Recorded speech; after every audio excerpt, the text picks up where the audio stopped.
அம்மா, நான் தினமும் இந்த வழியாக போகும்போது உங்களை நான் பார்த்துருக்கேன். நீங்கள் ஸ்நாக்ஸ் எல்லாம் குடல்லாம் பேக் பண்ணுறதை நான் பார்த்துருக்கேன். எனக்கு இவன் பையன் மாதிரி என்னால் வச்சு இவனை பராமரிக்க முடியல.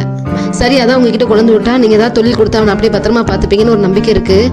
எங்ககிட்ட இருக்கிறதோட உங்ககிட்ட இருந்தால் சந்தோஷப்படுவோம், அதுக்காக தான் கூப்பிட்டு வந்திருக்கேன். அப்படிங்களா? சரிம்மா, ரொம்ப சந்தோஷம். பையன்லாம் இல்லை, அவனும் எங்களை மாதிரி ஒரு திருநங்கை தான். கண்டிப்பா அவனை மாதிரி இங்க 10 பேர் இருக்கோம், நீங்க பார்த்துருப்பீங்க. அவன் இங்கே இருக்கட்டும், எங்க பிள்ளை மாதிரி வச்சு பார்த்துக்கிறோம். சரிங்களா? சஜானா அம்மா, வாமா, இந்த கோத்தியை கூட்டிட்டு போ. அவ உனக்கு அக்கா தான் வேணும், கூச்சப்படாம போ. இது நம்ம வீடு தான். சரியா?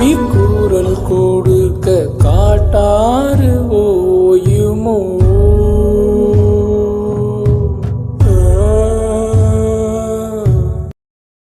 ஏசாமி அழுதுட்டு இருக்க, இது நம்ம வீடு தான். உன்ன மாதிரி வந்தவங்க தான் இவங்களாம். மனசு சரியில்லைன்னு நாளைக்கு நம்ம ராஜகாலம் உங்களுக்கு போயிட்டு வா. சரியா?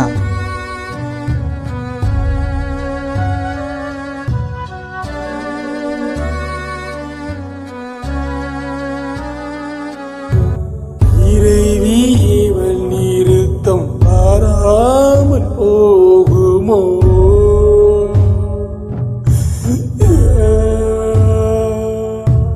பறவை தன் சிறகை விரிக்காது போனால் வானம் வீழுமோ?